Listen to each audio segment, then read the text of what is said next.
Welcome to Stop Overthinking, a space to slow your mind, release mental noise, and reconnect with clarity. If your thoughts keep looping, your decisions feel heavy, or your mind won't rest even when your body is tired, this audiobook is for you. You don't need to fix everything at once. You just need a calmer place to begin. Through gentle insights, simple truths, and practical shifts, you'll learn how to step out of overthinking and into action without pressure, guilt, or overwhelm. Take a deep breath. Stay with this audiobook. Your mind is about to feel lighter. Chapter 1, Why We Overthink and Why You're Not Broken.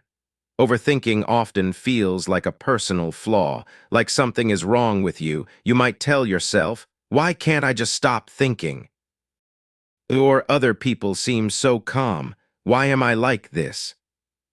Let's start with something important, something you need to hear clearly and slowly. You are not broken, you are not weak, you are not failing at life. Overthinking is not a sign that something is wrong with you. It's a sign that your mind is trying to protect you just a little too hard.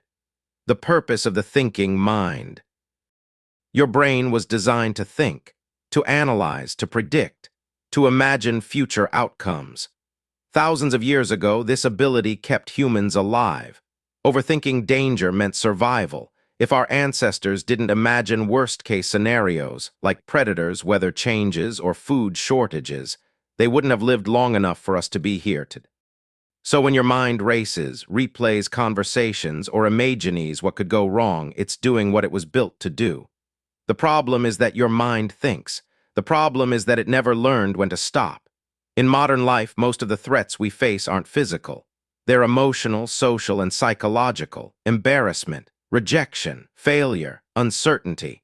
But your brain reacts to these invisible threats the same way it would react to physical danger. That's why a simple decision can feel overwhelming. That's why silence can feel uncomfortable. That's why rest can feel unproductive. Your mind thinks, if I keep thinking, I can prevent pain. Overthinking is control in disguise. At its core, overthinking is about control. When life feels uncertain, the mind tries to create certainty by thinking more. It replays the past to avoid repeating mistakes. It imagines the future to prevent disappointment. It analyzes every detail because it believes that if it just thinks hard enough, everything will turn out okay. But here's the quiet truth. More thinking doesn't always create more clarity. Often it creates confusion, anxiety, mental exhaustion. Overthinking feels productive, but it rarely is. It feels like problem solving, but most of the time it's just mental noise repeating itself. And yet we keep doing it. Why? Because uncertainty feels scarier than exhaustion. Why some people overthink more than others. If you overthink a lot, it doesn't mean you're flawed. It often means you're deeply aware, sensitive, intelligent, or emotionally attuned. Many overthinkers are highly imaginative, empathetic, responsible, self-aware, driven to improve. You notice details others miss. You feel things deeply. You care about outcomes, relationships, and meaning. These are strengths, not weaknesses, but when these strengths aren't balanced, they turn inward. Awareness becomes worry. Imagination becomes fear. Responsibility becomes pressure. Overthinking is often learned early in life. Maybe you grew up needing to anticipate moods. Maybe mistakes weren't safe. Maybe you learned that being alert meant being prepared. So your mind adapted. It stayed on. The loop of overthinking. Overthinking usually follows a loop. A thought appears, you analyze it. That analysis creates emotion. The emotion creates more thoughts, and suddenly you're stuck. You replay conversations, you question decisions, you imagine outcomes that haven't happened. The loop feels impossible to escape because the mind believes thinking is the solution, even though thinking is the problem. Trying to force yourself to stop thinking often backfires. The mind resists control. The harder you push, the louder it becomes. That's why this audiobook isn't about silencing your mind. It's about changing your relationship with it. Overthinking versus awareness. There's a difference between awareness and overthinking. Awareness observes. Overthinking obsesses. Awareness notices a thought and lets it pass. Overthinking grabs the thought and builds a story around it. Awareness brings clarity. Overthinking brings tension. The goal isn't to stop thoughts from appearing. Thoughts will always appear. The goal is to stop following every thought as if it's urgent and important. Not every thought deserves your attention. Why overthinking feels so personal. Overthinking feels personal because it happens in your own voice. It sounds like you. But not every thought you have is true, useful, or necessary. Your mind produces thoughts the way your heart produces beats. Automatically, you don't choose most of your thoughts. They arise based on habits, memories, fears, and conditioning. And here's something freeing. You don't have to believe every thought just because it shows up. A thought is not a command. A thought is not a fact. A thought is just a thought. The exhaustion of living in your head. Living in your head for too long is exhausting. You might feel tired even when you haven't done much physically.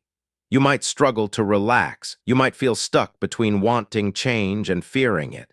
Overthinking drains energy because it keeps your nervous system on high alert. It's like running in place mentally, movement without progress.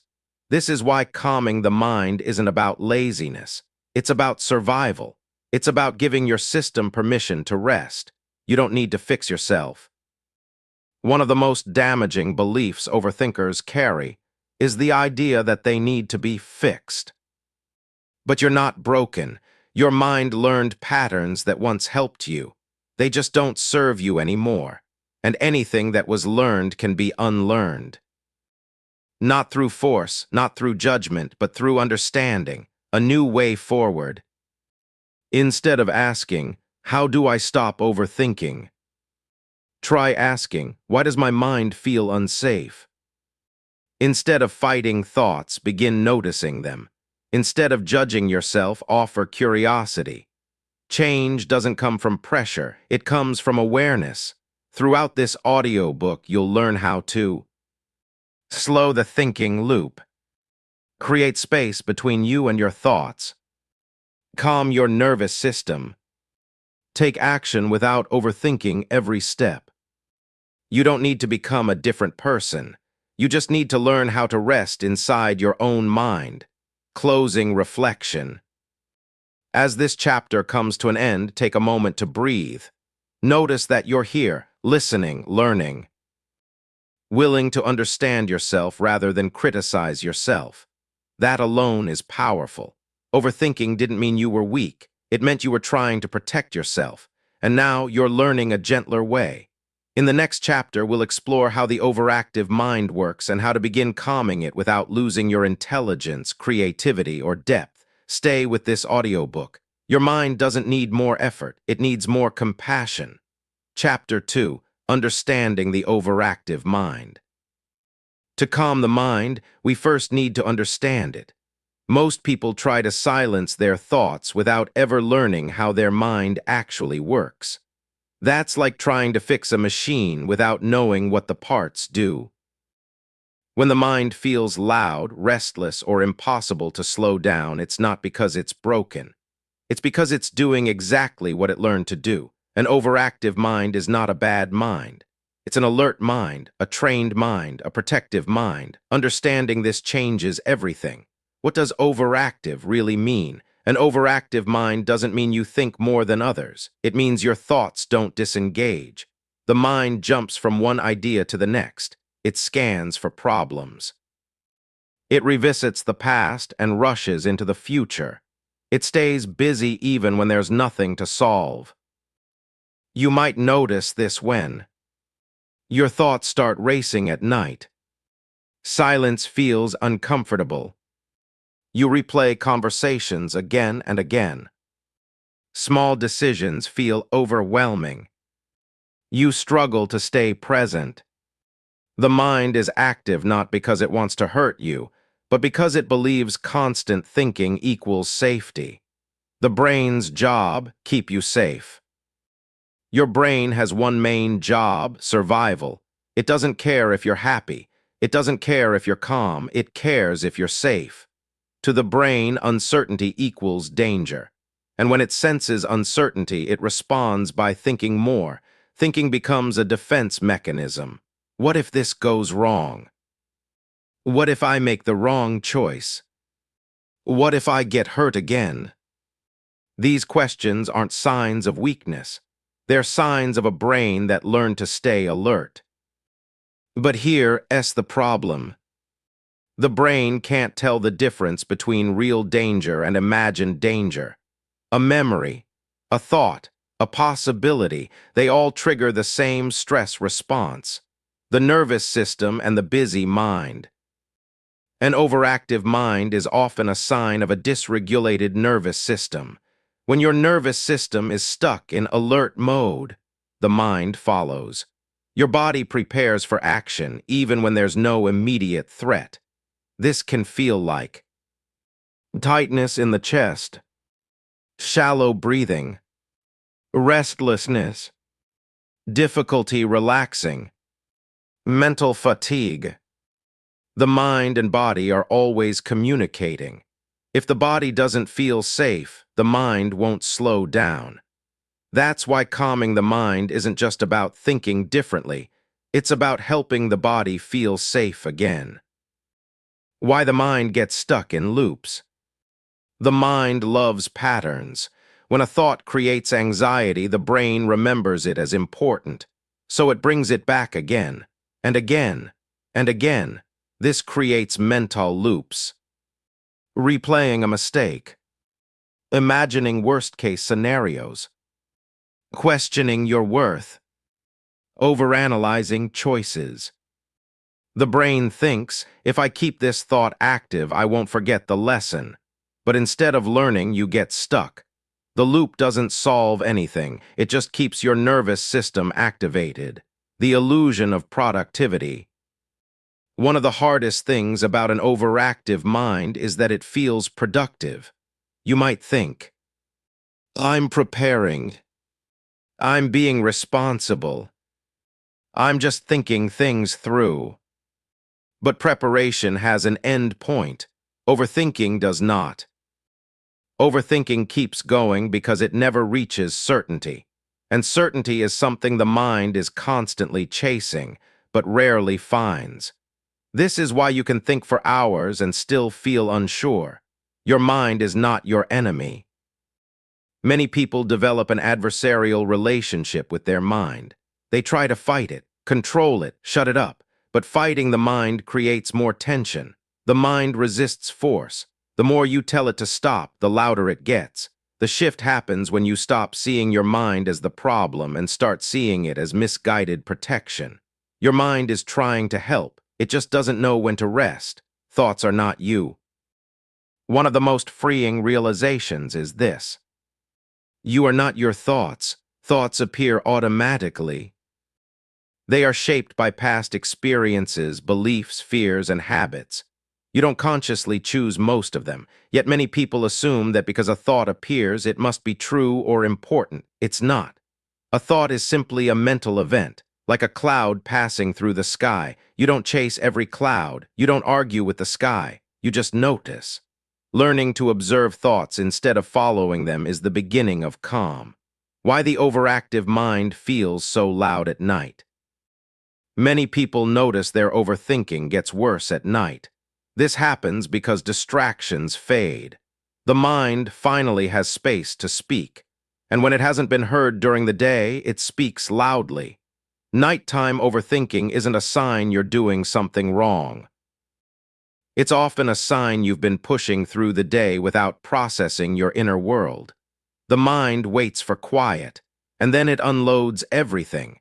This is why learning gentle mental regulation, not suppression, is so important. Sensitivity and the overactive mind. If you're sensitive, intuitive, or deeply reflective, your mind naturally takes in more information. You notice tone, mood, energy, subtle shifts. This is a gift, but without boundaries, it becomes overwhelming. An overactive mind often belongs to someone who feels deeply and thinks carefully. The goal isn't to lose that depth. The goal is to stop drowning in it. The role of habit. Overthinking is not just emotional, it's habitual. The brain strengthens what it repeats. Every time you follow a thought down a spiral, you reinforce that pathway. But here's the hopeful part. Habits can change, the brain is flexible, it learns through repetition. And it can learn calm, not instantly, not perfectly, but gently over time. Awareness is the first step. You don't calm the mind by forcing silence. You calm it by noticing when the mind speeds up, noticing when you're lost in thought, noticing without judgment. Awareness creates space. And in that space, choice appears. You don't need to respond to every thought. You don't need to solve everything right now. You don't need to live in your head. A gentle shift. Instead of asking, "How do I stop my mind?" ask, "Can I let this thought pass?" Instead of saying, "Why am I like this?" Let's say, "My mind is trying to protect me." This shift softens the inner environment, and a softer inner environment allows the nervous system to settle. Closing reflection. As this chapter ends, take a slow breath. Notice that understanding brings relief. That compassion brings space. That calm doesn't come from control, but from connection. Your mind isn't overactive because it's broken. It's overactive because it learned to survive. And now you're learning something new. In the next chapter, we'll explore the hidden cost of overthinking and why slowing down is not a weakness, but a powerful form of strength. Stay with this audiobook. Your mind is already beginning to rest. Chapter 3. The Hidden Cost of Overthinking. Overthinking doesn't always feel harmful. In fact, it often feels responsible, thoughtful, careful, even intelligent. But beneath the surface, there is a quiet cost, one that many people don't recognize until they feel exhausted, stuck, or disconnected from themselves. This chapter isn't about blaming the mind. It's about gently revealing what overthinking takes from you so you can begin to give yourself something back. The cost you don't see right away. Overthinking rarely shows up all at once. It builds slowly, subtly over time. At first, it's just thinking things through a bit more than others. Then it's replaying moments. Then it's hesitation. Then it's constant mental noise. Eventually, the cost becomes part of daily life and feels normal. But normal doesn't always mean healthy. Mental exhaustion without movement. One of the biggest hidden costs of overthinking is mental fatigue. You can feel tired even when you haven't done much physically. You might wake up already drained. You might feel like rest never fully restores you. That's because overthinking consumes energy. The brain uses a lot of fuel. When it's constantly analyzing, predicting, and replaying, it never truly rests. Even during downtime, the mind keeps working. This creates a kind of invisible exhaustion, one that sleep alone doesn't always fix. The loss of presence. Overthinking pulls you out of the present moment. Instead of being where you are, your mind is. Replaying the past, imagining the future, judging what's happening. You might notice that moments pass without you fully experiencing them. Conversations blur. Enjoyment feels muted. Even good moments come with commentary. Life keeps happening, but you're watching it from inside your head. This disconnection isn't intentional. It's the mind trying to manage everything at once. But presence is where calm lives, and overthinking quietly steals it. Decision paralysis. Another cost of overthinking is inaction. The mind believes that more thinking will lead to better decisions. But often the opposite happens. Too many options, too many scenarios, too much pressure to choose correctly. Eventually, doing nothing feels safer than choosing wrong. So decisions get delayed. Opportunities pass. And confidence slowly erodes, not because you can't decide, but because you've been taught to doubt yourself. Overthinking doesn't protect you from mistakes. It protects you from movement, emotional amplification. Thoughts shape emotions. When the mind repeatedly focuses on worries, regrets, or imagined problems, emotions intensify. Anxiety grows, frustration builds, self-doubt becomes familiar. A single thought can become a full emotional experience simply because it was repeated. Overthinking doesn't just reflect emotions, it amplifies them, and the more intense the emotion, the more the mind tries to fix it with thinking. This creates a loop that feels hard to escape. The erosion of self-trust. One of the most painful hidden costs of overthinking is the loss of trust in yourself. When you analyze every decision, question every feeling, and second-guess every instinct, you start to believe you can't rely on your own judgment. You might think, what if I'm wronged? What if I miss something? What if I regret this? Over time, your inner voice becomes critical instead of supportive. You stop listening to your intuition, not because it disappeared, but because it got drowned out by noise. Overthinking and the body. The cost of overthinking isn't just mental, it's physical. A constantly active mind keeps the body in a state of alertness. Muscles tense, breathing becomes shallow, the nervous system stays activated. This can show up as tight shoulders or jaw, headaches, restlessness, difficulty relaxing, feeling on edge. The body feels what the mind thinks. And when the body doesn't feel safe, the mind continues to race. Creativity gets blocked. Overthinking narrows focus. Instead of exploring possibilities, the mind fixates on what could go wrong. This limits creativity, spontaneity, and curiosity. You might notice hesitation to start projects, fear of imperfection, difficulty expressing yourself freely. Creativity thrives in openness, not pressure. When the mind is busy protecting, it forgets how to play. Relationships feel heavier. Overthinking can also affect relationships.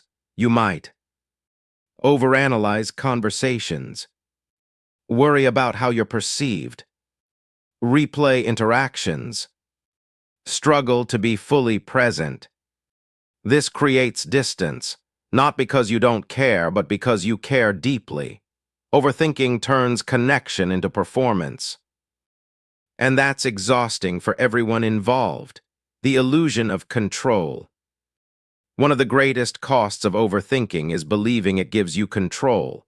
It doesn't. It gives you the feeling of control while quietly increasing anxiety. Real control comes from responding to life as it happens. Overthinking tries to live in the future, solving problems that don't exist yet.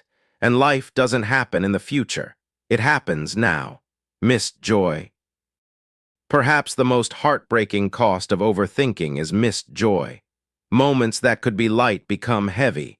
Success feels temporary. Peace feels earned instead of allowed.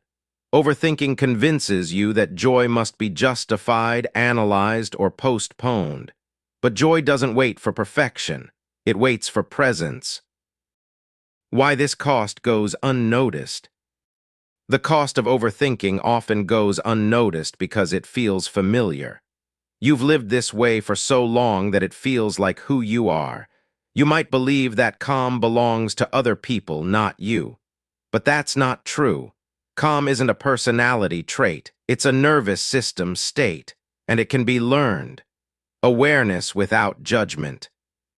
The goal of recognizing these costs isn't to judge yourself. It's to become aware.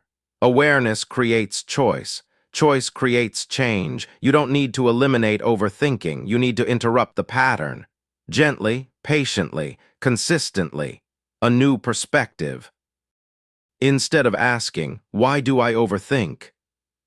Ask, what is this costing me?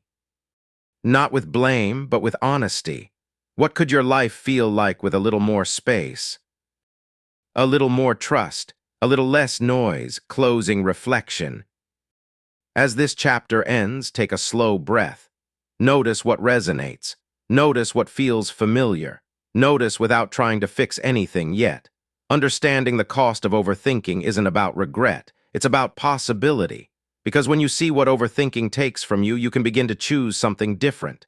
In the next chapter, we'll explore how to gently pause the thinking mind and create space for calm without forcing it. Stay with this audiobook. You're not losing anything by letting go of overthinking. You're getting your life back. Chapter 4, Learning to Pause Your Thoughts. Learning to pause your thoughts does not mean forcing your mind into silence. It does not mean stopping thinking altogether. It means learning how to create space between you and your thoughts, space where calm, clarity, and choice can exist. Most people believe that peace comes from eliminating thoughts, but thoughts are natural. They arise automatically.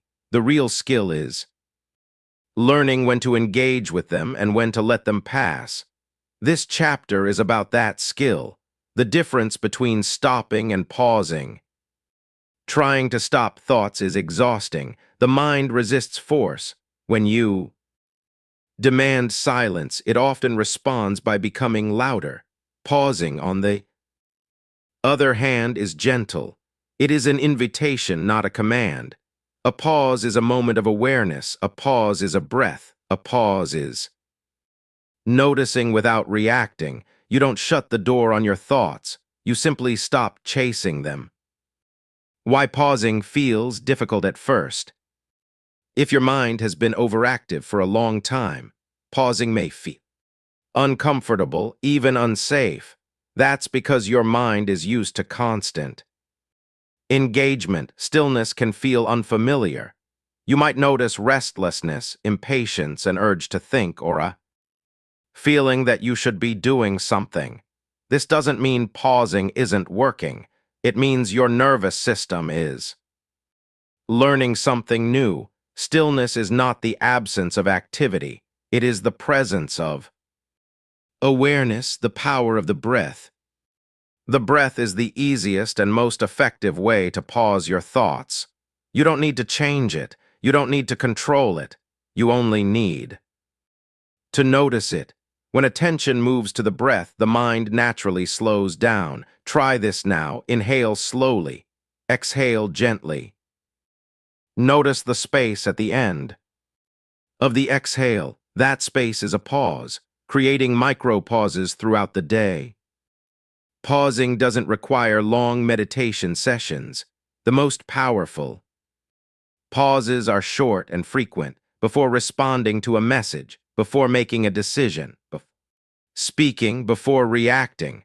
A single conscious breath can interrupt an overthinking loop, observing thoughts without following them. Instead of engaging with a thought, you notice it. You might silently say, "There's a thought." Labeling creates distance. Distance creates choice, letting thoughts pass. Thoughts want attention. When they don't get it, they move on. You don't need to argue with a thought. You don't need to solve it. You don't need to push it away. Let it pass like a sound in the distance. Pausing is not avoidance. Pausing your thoughts does not mean ignoring responsibilities. It means choosing the right moment to think, the body as an anchor. When thoughts feel overwhelming, return to the body. Notice your feet on the floor. Notice physical sensations.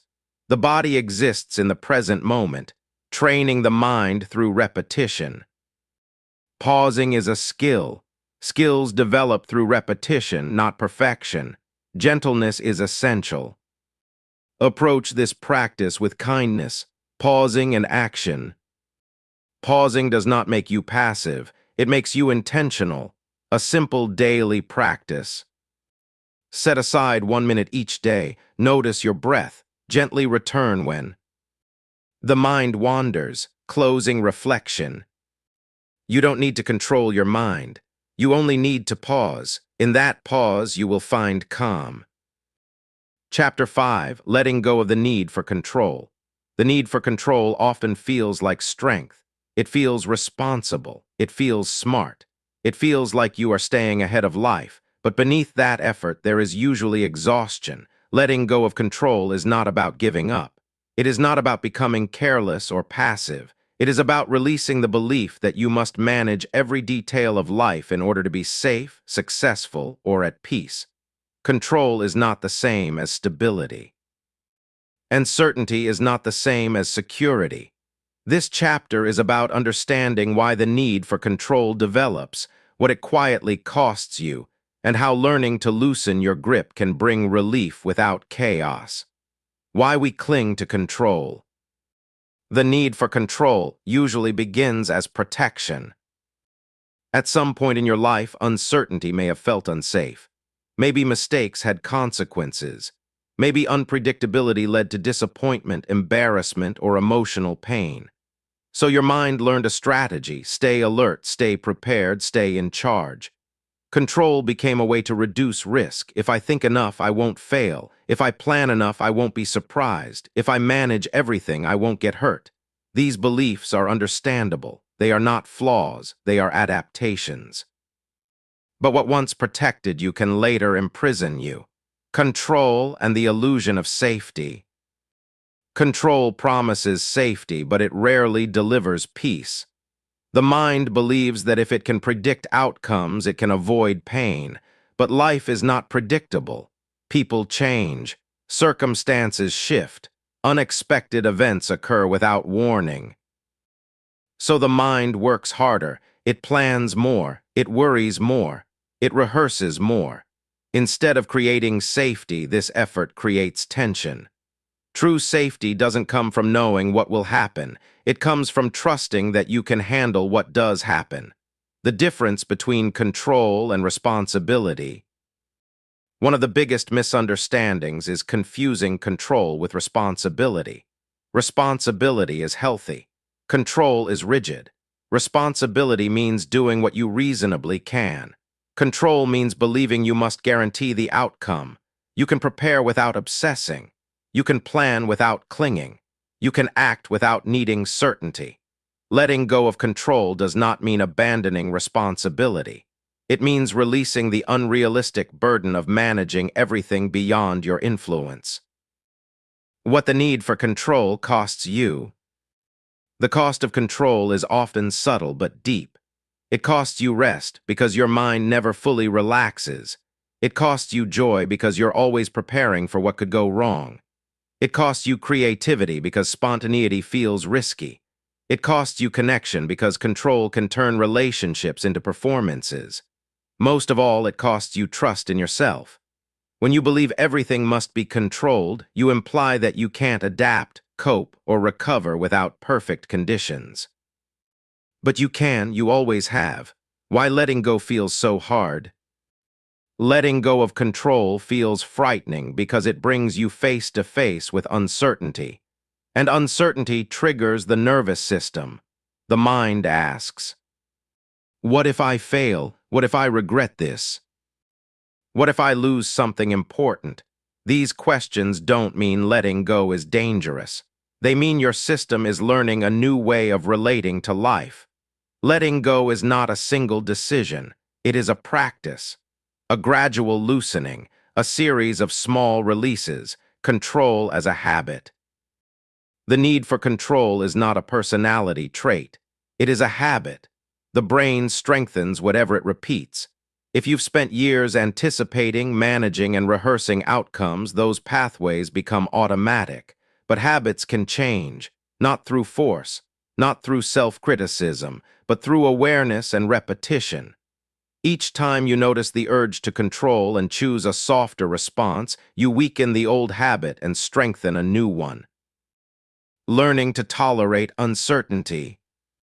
Letting go of control doesn't mean loving uncertainty. It means tolerating it. You don't have to enjoy not knowing, you just have to survive it. And you already have. Every meaningful moment in your life involved uncertainty.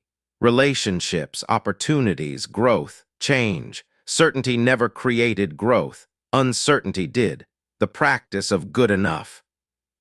One gentle way to loosen control is to practice good enough. Choose something small where you normally over-optimize. An email, a task, a decision, a plan. Instead of perfecting it, allow it to be sufficient. Then observe. Notice that the world does not collapse. Notice that people respond normally. Notice that you are still okay. This practice retrains the nervous system. It teaches the mind that perfection is not required for safety. Letting go of control over others. One of the most exhausting forms of control is trying to manage how others think, feel, or behave. You replay conversations. You anticipate reactions. You try to say the right thing. But other people are not variables you can solve. Letting go means allowing others to be themselves without carrying responsibility for their emotions. This does not mean tolerating harm. It means releasing what was never yours to manage. Emotions and the need for control. Often, control is an attempt to avoid uncomfortable emotions. Fear, disappointment, sadness, embarrassment. When emotions feel overwhelming, the mind tries to fix or avoid them through control. But emotions are not problems to solve. They are experiences to feel. Letting go includes allowing emotions to rise and fall without immediate action. You can feel fear without obeying it. You can feel discomfort without fixing it. Trusting yourself instead of outcomes. Letting go of control shifts trust from outcomes to self. Instead of asking, "What if this goes wrong?" you begin asking, "Can I handle it if it does?" And the answer slowly becomes yes. You may not control what happens, but you can control how you respond. That is real power, control versus presence. Control lives in the future. Presence lives now. When you loosen control, you return to the moment in front of you. You stop rehearsing life and start living it. Presence doesn't eliminate problems. It makes them manageable. A simple letting go practice. When you notice the urge to control, try this. Pause, take one slow breath, ask yourself, is this within my control right now? If yes, take one small, grounded action. If no, name it and release it. This simple pause interrupts the automatic pattern and creates space. Boundaries support letting go. Letting go does not mean having no boundaries. Clear boundaries actually reduce the need for control. When you know what you will and won't accept, you don't need to micromanage everything else. Boundaries create clarity. Clarity creates calm. When control returns. The urge to control will return. That's normal when it does. Notice it without judgment. Thank your mind for trying to protect you. Choose a softer response. You are not failing when control returns. You are practicing, closing reflection. As this chapter comes to a close, take a moment to breathe. Notice how it feels to imagine loosening your grip, even slightly. Letting go does not mean life becomes chaotic. It means you stop fighting what you cannot command. You do not need certainty to move forward. You do not need control to be safe. You need presence. You need trust. You need compassion for yourself. In the next chapter, we will explore how small, intentional actions help you move from overthinking into meaningful progress. For now, choose one small place today where you can loosen control, just a little, and notice what happens. Chapter 6, From Thinking to Doing, Small Actions Matter. Overthinking often keeps life on pause. Ideas remain ideas. Plans stay unfinished. Intentions never quite become action. Not because you don't care, not because you lack ability, but because thinking has taken up all the space where action should live. This chapter is about bridging that gap, moving from thought to action in a way that feels safe, manageable, and sustainable. Not through pressure or force, but through small, intentional steps that build momentum over time. Why thinking feels safer than doing. Thinking feels safe because it happens entirely in your head. No risk, no exposure, no chance of failure. Action, on the other hand, brings uncertainty. It brings the possibility of mistakes, judgment, or disappointment. So the mind delays action by thinking more. I just need more clarity. I'm not ready yet. I'll start when I feel confident.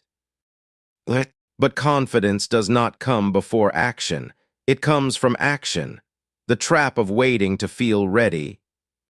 Many people believe they must feel motivated, certain, or calm before they act. But readiness is not a feeling. It is a decision. If you wait to feel ready, you may wait forever. The mind will always find another reason to delay. Small actions don't require readiness. They require willingness. And willingness can exist even when fear is present. Why small actions are powerful. The mind often imagines action as something big, dramatic, or life-changing. But real change rarely happens that way. Change happens through small, repeated actions. One email sent, one walk taken, one conversation started, one task begun. Small actions matter because they reduce overwhelm, build trust in yourself, create momentum, calm the nervous system. Action signals safety to the brain. It says, I can move and survive. Action calms the mind. Overthinking thrives in stillness without movement. Action interrupts the loop. When you take a small step, your attention shifts from imagined problems to real experience. The mind becomes engaged with what is happening, not what might happen. This doesn't mean rushing or forcing yourself. It means allowing movement to replace rumination. Even imperfect action creates relief. The myth of the perfect first step. Overthinking convinces you that the first step must be perfect. But there is no perfect first step. There is only a first step. The purpose of the first step is not to succeed. It is to begin. Once you begin, clarity follows, breaking tasks into safe pieces.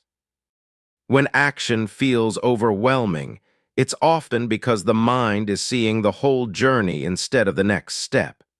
Instead of asking, how do I finish this?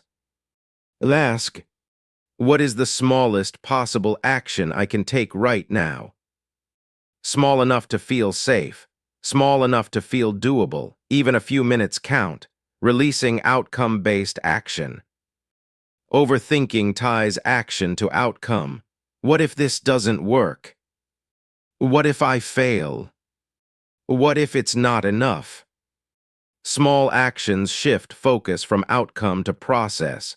You are not acting to guarantee success. You are acting to stay engaged with life. The goal is movement, not perfection. Building trust through consistency. Every time you take a small action, you build trust with yourself. You prove that. You can begin. You can follow through. You can handle discomfort. Trust is built through consistency, not intensity.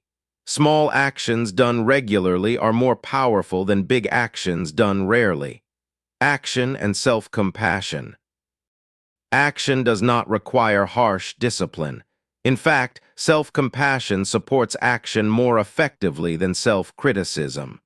When you approach action gently, your nervous system stays regulated. You move forward without triggering resistance. Speak to yourself kindly. One step is enough. Progress counts. I can stop if I need to. This makes action sustainable, working with fear instead of against it. Fear often accompanies action. This does not mean something is wrong. Fear is information, not instruction. You can acknowledge fear and act anyway. I feel afraid and I can still take one step. This approach teaches the mind that fear does not equal danger. Action as exploration. Instead of seeing action as a final decision, see it as exploration. You are gathering information. You are learning. You are adjusting. This removes pressure and invites curiosity. You are not committing forever. You are experimenting. The role of structure. Structure supports action. Simple routines, clear time blocks, and defined tasks reduce mental load. You don't need complex systems. You need simplicity. Decide in advance. What you will do, when you will do it, how long you will do it. Then stop thinking and begin. When you get stuck again, you will get stuck again. That is normal when it happens. Pause, breathe, shrink the action, return to something smaller. Progress is not linear. Action creates identity. Every small action reinforces a new identity. I am someone who begins. I am someone who tries. I am someone who moves forward. Identity changes through behavior, not affirmation. Celebrating small wins. Small actions deserve recognition. Notice what you did. Acknowledge the effort. Allow satisfaction. Celebration reinforces motivation and makes action feel rewarding. A simple daily action practice. Each day, choose one small action aligned with what matters to you. Do it even if it feels imperfect. Do it even if you feel unsure. One action per day is enough to change direction over time. Closing reflection. As this chapter comes to a close, take a moment to breathe. Notice that action does not require force. Notice that movement can be gentle. Notice that small steps are enough. You do not need to solve your life. You only need to take the next step. In the next chapter, we will explore how awareness and action work together to calm anxiety and restore inner balance. For now, choose one small action today and take it. Chapter 7, Calming Anxiety Through Awareness. Anxiety can feel like an uninvited guest who never leaves. It whispers warnings, magnifies risks, and pulls the mind into endless what-ifs. At times, it can feel like a storm inside your head, restless, unpredictable, and exhausting. Many people try to calm anxiety by forcing themselves to stop thinking, by distracting themselves, or by trying to control outcomes. But these strategies often provide only temporary relief. The storm may quiet for a moment, only to return with greater intensity. The key to calming anxiety is not control. It is awareness. Awareness is a gentle skill. It allows you to notice anxiety without fighting it, without judging it, and without letting it run your life. Awareness creates space, a space where the mind can settle, the body can relax, and clarity can emerge. This chapter will guide you through understanding anxiety, recognizing its patterns, and using awareness to respond instead of reacting. Understanding anxiety. Anxiety is a natural response to perceived threat. The body and mind are wired to anticipate danger, to prepare for challenges, and to motivate action. In small doses, anxiety can be useful. It can alert you to important events, encourage preparation, or increase focus. However, when anxiety becomes frequent or excessive, it no longer serves its original purpose. The mind becomes stuck in cycles of worry, fear, and anticipation. The body mirrors this with tension, rapid heartbeat, shallow breathing, and restlessness. It is important to understand that anxiety is not a flaw. It is a survival mechanism running amok, a system designed to protect, now misfiring in the modern world, where most threats are imagined rather than immediate. The role of the mind in anxiety.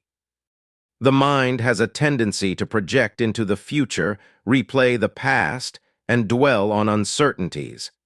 Anxiety often grows when the mind mistakes possibilities for certainties. Thoughts like, what if I fail? What if something goes wrong? What if I'm not enough? These are signals, not instructions. Anxiety is the mind alerting you, saying, something might need attention, even if there is no immediate danger. Awareness allows you to separate signal from noise, to notice anxious thoughts without automatically believing them or reacting to them. Awareness, observing without judgment. The first step in calming anxiety is noticing it. This doesn't mean trying to push it away. It doesn't mean labeling yourself as anxious. It simply means observing. You might notice thoughts racing about the future, tension in the body, a sense of unease or tightness. Rather than asking, "Why am I like this?" or "How do I fix it?" practice saying, "I notice anxiety is present. I can observe it." This simple acknowledgement creates distance between you and the anxious experience. You are not your anxiety. You are the observer of it, the body as a gateway to awareness. Anxiety often resides in the body as well as the mind. You may feel tight shoulders, a racing heartbeat, shallow breathing, or restlessness. Awareness can be brought into the body through gentle observation. Try this now. Notice the points of tension in your body. Don't try to fix them. Simply observe. Where is the tightness strongest? How does it feel? Is it sharp, dull, heavy, or light? Awareness of the body anchors you in the present. Anxiety often lives in imagined futures. By returning to physical sensations, you create grounding and calm. Breath as a tool for awareness. The breath is a natural bridge between body and mind. It is always available. It is steady, even when thoughts feel chaotic. Bring gentle attention to your breathing. Notice the inhale. Notice the exhale. Notice the pause between breaths. When you focus on the breath, the mind slows. Anxiety is still present, but it no longer dominates your attention. The breath becomes a reminder that you are alive in this moment and the present moment is always safe. Naming the anxiety. Labeling anxious thoughts or feelings is another powerful technique. By giving a name to the experience, you create distance. For example, I notice worry. I notice fear of the future. I notice tension in my shoulders. Naming is not about controlling anxiety. It is about acknowledging its presence without resistance. Once named, the anxious mind often loses some of its intensity, accepting what you cannot change. Much anxiety comes from trying to control what is beyond your control. Awareness includes recognizing the difference between what you can influence and what you cannot. Ask yourself, what is within my control right now? What can I let go of? Focus energy on what you can influence, small actions, choices, and intentions. Accept what you cannot change. This acceptance does not mean passivity. It is the foundation of effective, calm action. Observing thoughts as passing events. Thoughts like clouds move through the sky of your mind. Anxiety-filled thoughts are no different. They appear, linger, and eventually drift away.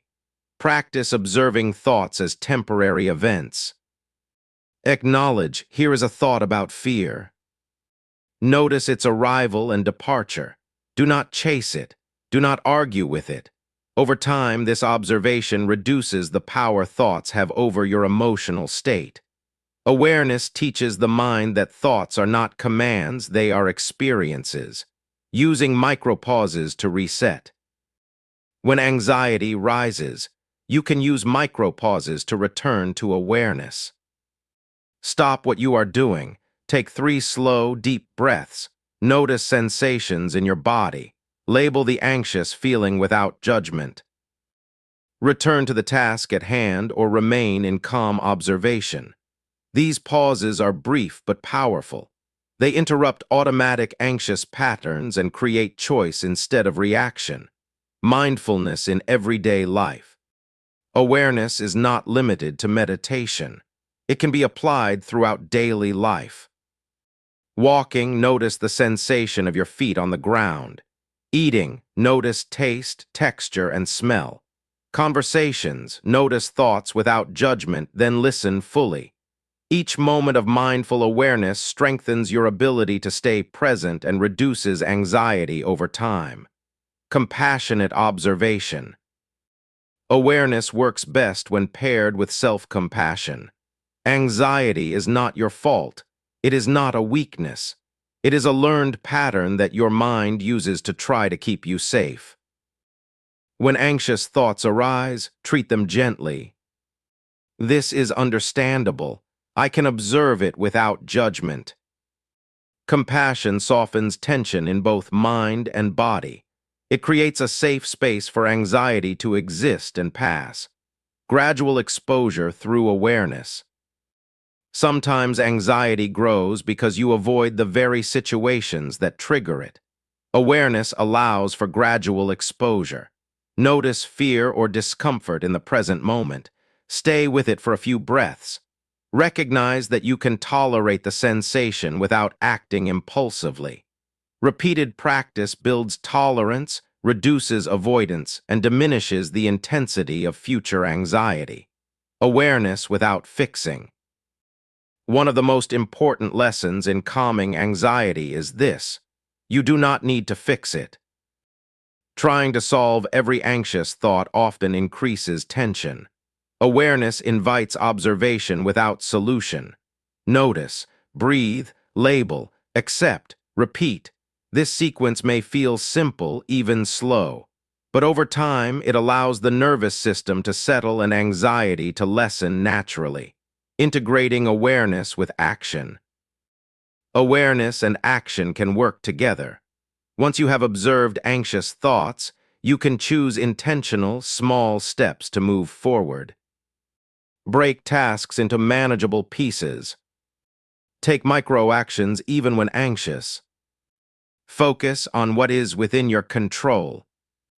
Action grounded in awareness is calm action. It reduces rumination and builds confidence. The cumulative effect of awareness. Awareness is not a single event. It is a skill developed over time.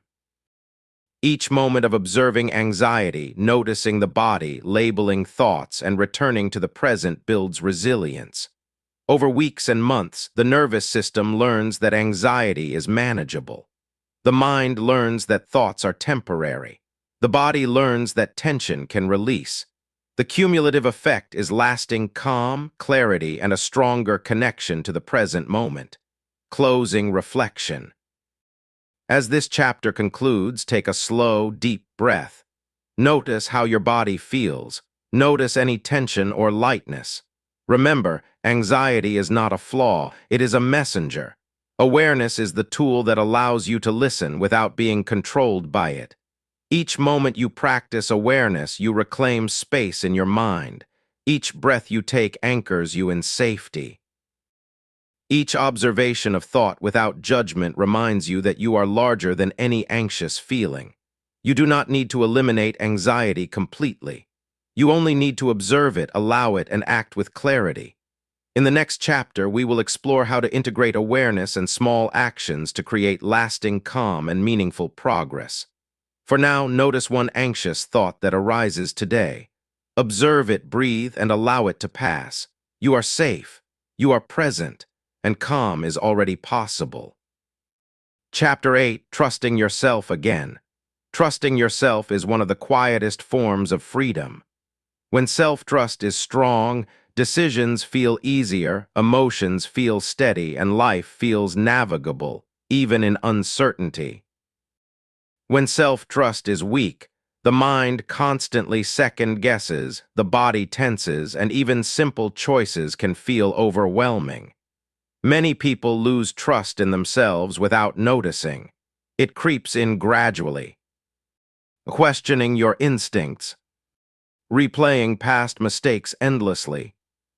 Hesitating to act. Seeking constant reassurance. This chapter is about reclaiming that trust, piece by piece, through awareness, small actions, and gentle self-compassion. You are not broken. Trust can be rebuilt. And it begins with noticing the ways you already cope, adapt, and survive. Understanding self-trust. Self-trust is the confidence that you can handle what life brings. It is not a guarantee that everything will go perfectly. It is a quiet assurance that you can respond, adapt, and recover. Think of self-trust as a muscle. If it has been underused, it may feel weak, but it can strengthen over time through consistent practice. Just like physical training, it grows with repeated, intentional effort. At the heart of self-trust is faith in your own judgment, awareness of your abilities, and acceptance of your limits. How self-doubt develops. Self-doubt often develops early in life. Perhaps someone criticized your choices, dismissed your feelings, or placed conditions on your worth. Perhaps mistakes were magnified or punished. Over time, your mind internalized the message, "I cannot fully rely on myself." This creates a cycle. You hesitate or overthink. You seek external validation. You feel uncertain or anxious. You hesitate again. The result is a quiet erosion of trust. Overthinking may feel like intelligence, but often it is the brain's attempt to compensate for lost trust in your own judgment. Recognizing the signs of lost self-trust. Before rebuilding trust, you must notice its absence. Signs include indecision, struggling with even simple choices. Repetitive questioning, constantly asking, "Am I right?" Seeking reassurance, needing others to confirm your thoughts or actions. Overplanning, attempting to control outcomes to compensate. Self-criticism, harshly judging past mistakes. Awareness is the first step. Recognizing the patterns without judgment allows you to intervene consciously. Small steps to rebuild trust. Trust grows through action, awareness, and gentle reflection. The goal is not to rush change, but to create repeated experiences of reliability with yourself. Notice your wins. Self-trust is reinforced by evidence. Keep track of moments you handled something successfully, no matter how small. Completing a task. Responding calmly in a conversation. Solving a problem. Following through on a plan. Even micro-wins matter. Each success rewires the brain to recognize your competence. 2. Take small, intentional actions. Action is a form of evidence that you can rely on yourself. Start small. Choose a task you can complete today. Notice how it feels to act independently. Send that email you've been hesitating on. Finish a small project. Make a decision without asking for permission. These small steps, repeated consistently, strengthen trust more than grand gestures ever could. 3. Observe without judgment. Self-trust grows when you observe your thoughts and behaviors without harsh criticism. Notice when you doubt yourself. Notice when fear arises. But resist the urge to attack yourself for feeling uncertainty. Labeling thoughts can help. This is hesitation. This is doubt. This is caution, not failure. Observation creates space, which allows trust to grow without pressure. 4. Practice self-compassion. Trust thrives in a supportive environment, and that environment starts within. Speak to yourself as you would to a friend. I am learning. It's okay to make mistakes. I can handle this step by step. Compassion reduces anxiety and allows you to act more confidently, even in uncertainty. Facing past mistakes.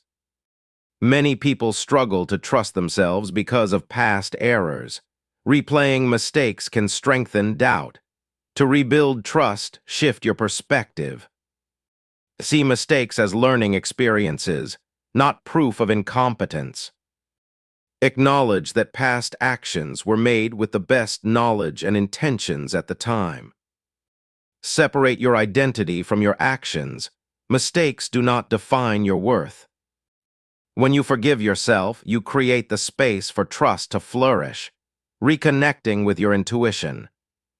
Intuition is a subtle inner guide. Overthinking and self-doubt often drown it out. Rebuilding self-trust includes learning to listen to this inner voice. Try this practice. Pose a simple question: should I do X? Close your eyes and notice your body's response. Observe subtle nudges, tightness, ease, or energy shifts. Take small action aligned with that sense. Each time you act in line with intuition, you reinforce trust, handling uncertainty with trust. Life is inherently uncertain. Self-trust does not remove uncertainty, it allows you to navigate it when faced with a decision. Focus on what you can control. The next step, the preparation, the intention. Accept what you cannot control. Outcomes, others, actions, external events. Use small, deliberate actions to move forward, learning as you go. Trust is built by handling uncertainty successfully, even in small ways. Building consistency. Consistency matters more than intensity. One small step each day is stronger than occasional bursts of decisive action. Commit to completing at least one intentional task daily. Reflect at the end of the day. I did what I could, I handled it well. Gradually increase challenges, maintaining the focus on completion and awareness. Over time, consistency transforms into automatic confidence, trusting yourself in relationships. Self-trust also affects relationships. When you trust yourself, you trust your boundaries, decisions, and feelings. You no longer rely excessively on external validation. Speak your mind gently and honestly. Make decisions aligned with your values. Observe your emotions without being dominated by them. Trusting yourself improves the quality of your connections. Others sense your steadiness and respect your presence. Avoiding perfectionism. A lack of trust often fuels perfectionism, the belief that you must get everything right to be competent. Perfectionism undermines trust because it creates impossible standards. To rebuild trust, aim for good enough first. Allow imperfection as a natural part of growth. Notice that outcomes are rarely catastrophic, even when you act imperfectly. Each imperfect action that works is proof that you can handle life. Using reflection to strengthen trust. Reflection is a gentle, non-judgmental review of your experiences. At the end of the day or week, ask, what did I handle well today? What small victories did I accomplish? What did I learn about myself? Writing or thinking through these questions reinforces evidence of your competence and reliability, integrating mindfulness and self-trust. Mindfulness supports self-trust by keeping you present and grounded. Awareness of your thoughts and emotions allows you to act intentionally rather than reactively. Notice when self-doubt arises. Pause and breathe before responding. Take action aligned with values and intuition. Mindfulness reduces overthinking and strengthens confidence in your own judgment. Celebrating progress. Trust builds gradually. Celebrate small steps. Completing tasks without overthinking. Listening to intuition. Acting despite uncertainty. Acknowledging progress reinforces your internal sense of reliability. Each success, no matter how small, strengthens trust exponentially. Closing reflection. As this chapter closes, take a slow breath and notice your mind and body. Notice the small ways you already demonstrate reliability, adaptability, and wisdom. Self-trust is not an all-or-nothing state. It is a continuum strengthened moment by moment, action by action. Begin today by taking one small, deliberate action, observing your thoughts without judgment, acknowledging your competence. Each choice builds the bridge back to yourself. Each reflection strengthens the foundation of trust. You are not broken. You are capable, and the ability to trust yourself again grows with every conscious step you take. Chapter 9. Building a Peaceful Daily Mindset. Peace of mind is not something that happens by chance. It is not the absence of problems, obligations, or challenges. True peace arises when your mind develops habits and attitudes that allow calm, clarity, and focus even amidst life's inevitable chaos. Overthinking, worry, and constant mental chatter make daily life exhausting. The solution is not to suppress thoughts, but to cultivate a mindset that supports balance, resilience, and intentional action. A peaceful daily mindset is like a gentle river. It flows steadily, adjusting to obstacles without losing direction. This chapter explores practical ways to create and sustain this mindset, turning everyday moments into opportunities for calm and clarity. Understanding the mind-body connection. The mind and body are deeply intertwined. A restless mind often produces tension in the body, shallow breathing, and heightened stress responses. Conversely, a relaxed body supports a calm, focused mind. Building a peaceful mindset begins with awareness of both. Notice physical tension, shoulders, jaw, or stomach. Observe breath patterns, shallow, rapid, or irregular. Recognize mental chatter, repetitive, anxious, or judgmental thoughts. By paying attention to the body, you gain access to a grounding point that anchors the mind in the present. The power of intention. A peaceful mindset begins each day with intention. Setting even a simple intention can guide your thoughts, words, and actions. Consider starting the morning with phrases like, "Today, I will remain calm amidst challenges. I will focus on what I can control. I will notice and release thoughts that do not serve me." Intentions do not guarantee perfection. They act as gentle reminders that your mind has a direction for the day. Over time, this practice rewires habitual mental patterns, making calmness more natural. Morning rituals to cultivate calm. Rituals set the tone for the day. A few minutes of mindful practice in the morning can reduce overthinking and increase resilience. Examples include breathing exercises, focused inhalation and exhalation for 1 to 3 minutes. Gratitude journaling, noting 3 things you appreciate, grounding you in positivity. Mindful stretching or movement, connecting breath with body to release tension. These small rituals prime the mind for clarity, rather than feeding habitual worry or rumination. Awareness throughout the day. Peace is not limited to the morning. It is maintained by awareness in daily activities. Walking, notice each step, the sensation of your feet on the ground. Eating, observe flavors, textures, and the act of nourishing your body. Working, pause between tasks to breathe and reset.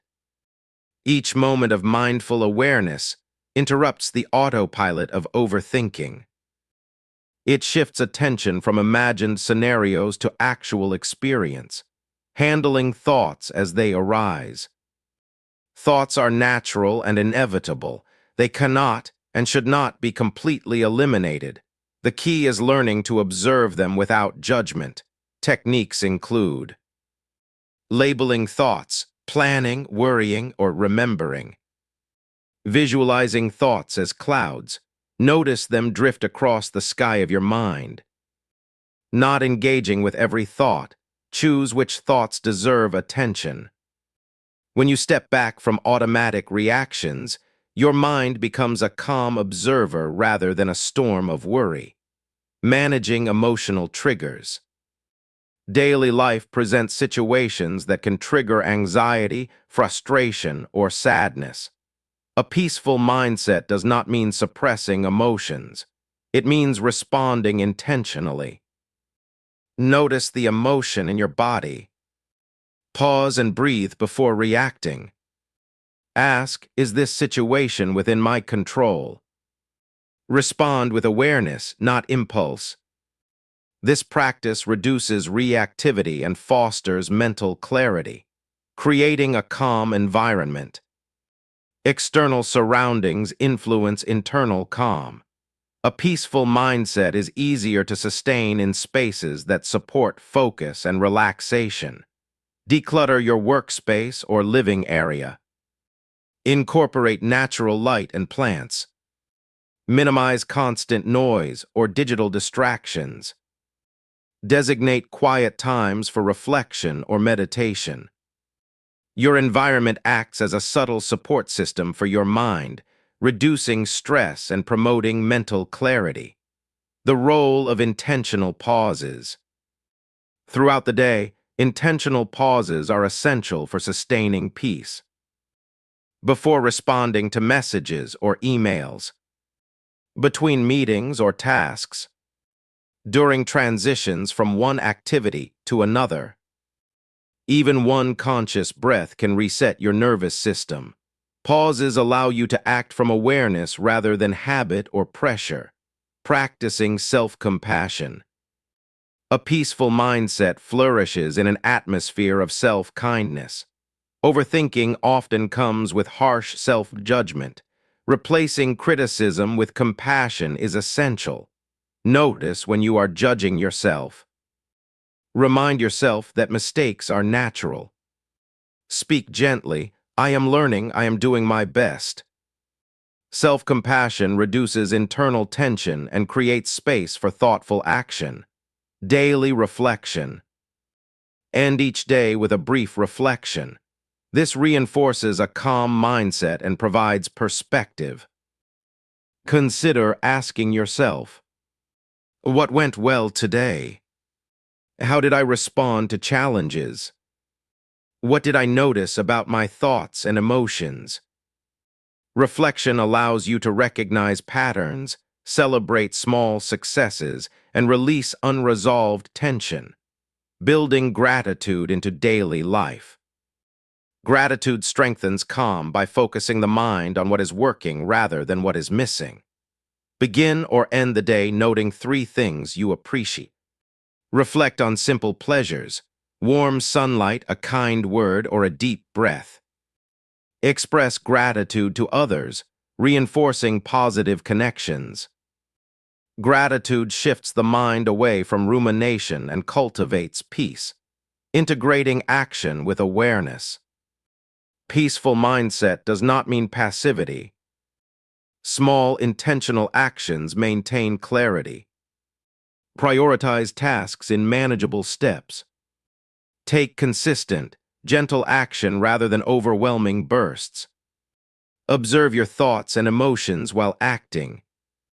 This balance of awareness and action prevents overthinking from dominating the day. Letting go of what you cannot control. A peaceful mind recognizes limits. Anxiety and overthinking often come from attempting to control the uncontrollable. Focus energy on what is within your influence. Accept circumstances beyond your control. Use mindful breathing to release tension tied to outcomes. This practice fosters equanimity, a calm acceptance of life as it unfolds. Mindfulness in daily transitions. Daily life is full of transitions, commuting, meetings, meals, and rest. Each transition is an opportunity for awareness. Pause before entering a new activity. Take a slow breath, reconnecting with the present. Observe any lingering thoughts or emotions. Mindful transitions prevent stress from carrying over and support a consistent, peaceful mindset, reinforcing the mindset over time. Building a peaceful mindset requires repetition. The brain develops habits through consistent practice. Morning rituals reinforce calm. Mindful awareness during tasks strengthens focus. Reflection and gratitude deepen internal stability. Over weeks and months, these practices create a durable sense of inner peace, responding to challenges. Even with a peaceful mindset, challenges will arise. The key is how you respond. Notice your emotional and bodily responses. Pause before reacting. Decide on intentional action aligned with values and priorities. Calm is not the absence of difficulty. It is the ability to navigate it with presence and balance. Closing reflection. As this chapter comes to a close, take a deep breath. Feel your body and mind in this moment. Recognize the potential for calm that exists in your daily life. Peace is not something distant or abstract. It is cultivated through small, repeated choices, awareness of the present, gentle action, acceptance of limits, and compassion toward yourself. Start today by noticing one habitual thought or tension. Observe it without judgment. Take a gentle action aligned with your intention. Pause. Breathe. Acknowledge your effort. Over time, these small, consistent practices will transform your daily experience. Calm will become accessible, clarity will deepen, and overthinking will no longer dominate your life. A peaceful daily mindset is within reach, one conscious moment at a time. Chapter 10. Living with clarity, focus, and calm. Life is full of noise, distractions, and constant mental chatter. Overthinking clouds decisions, drains energy, and often makes even small tasks feel overwhelming.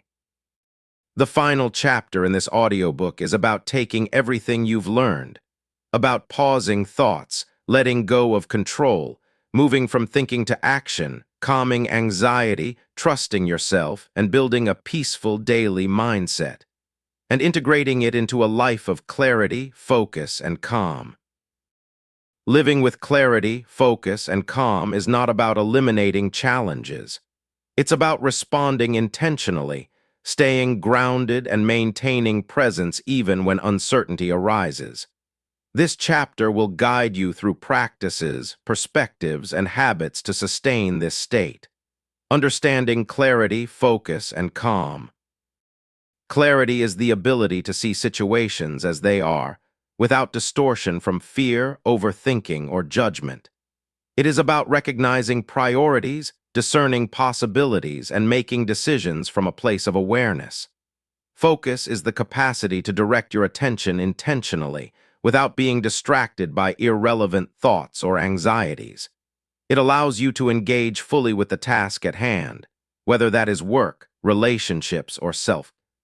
Calm is a steady inner state, regardless of external circumstances. Calmness does not mean passivity or indifference. It means responding from a place of centered awareness rather than reactive habit. The combination of these three qualities creates a life that is not free from problems, but equipped to handle them with confidence and ease. How overthinking undermines these qualities.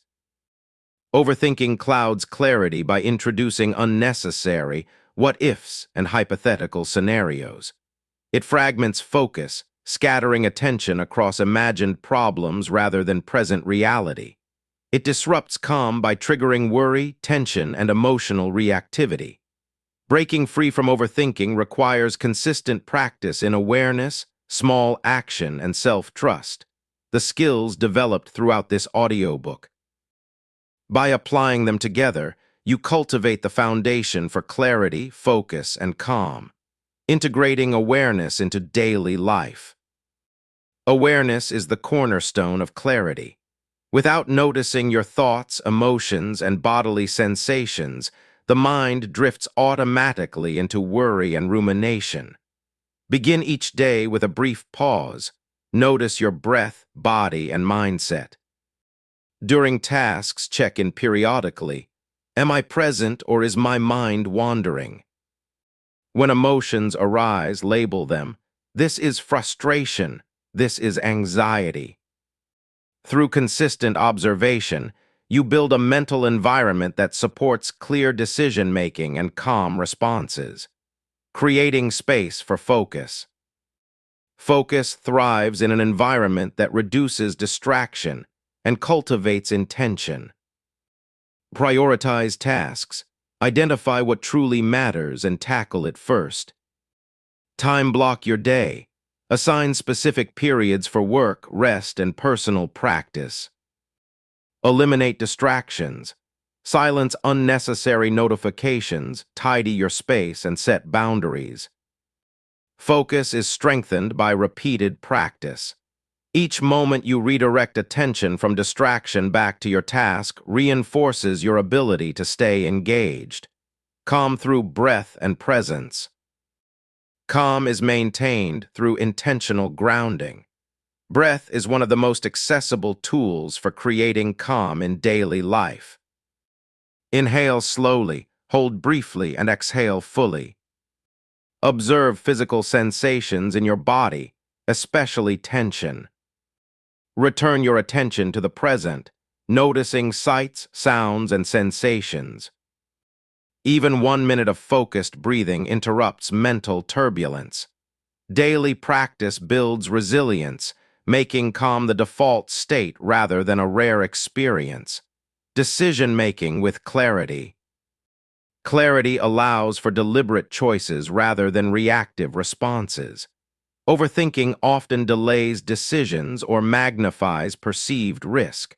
When faced with a choice, assess what is relevant and what is noise. Focus on what is within your control. Take one small action aligned with your values. Each decision made intentionally, even small ones, reinforces self-trust and strengthens clarity.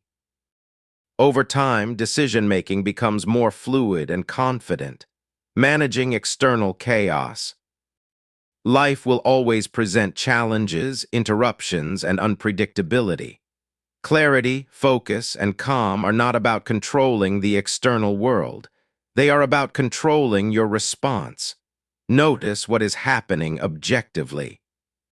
Ask, what can I influence here? Release what is outside your control.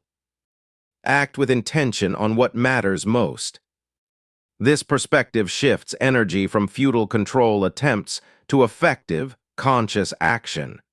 Daily habits for sustaining a peaceful mindset.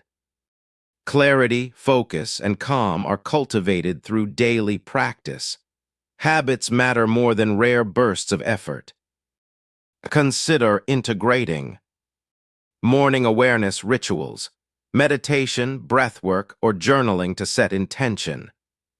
Micro-pauses during the day, short breaks to reset attention and check in with the body. Mindful action, completing one task at a time, fully present. Evening reflection, review successes, observe thoughts without judgment, and acknowledge effort. Small, repeated habits anchor your mind in steadiness and clarity, responding to anxiety and overthinking. Even with consistent practice, anxious or overthinking patterns may resurface. The key is to respond, not react. Observe the anxious thought or feeling without judgment. Take one small, deliberate action to address what is actionable. Use breath, awareness, and labeling to calm the nervous system. By responding instead of reacting, you maintain clarity and calm even under stress, aligning actions with values. A peaceful, focused life is guided by values rather than impulse or habit. When your actions align with your priorities, decision-making becomes simpler. Motivation comes from intrinsic alignment, not external pressure.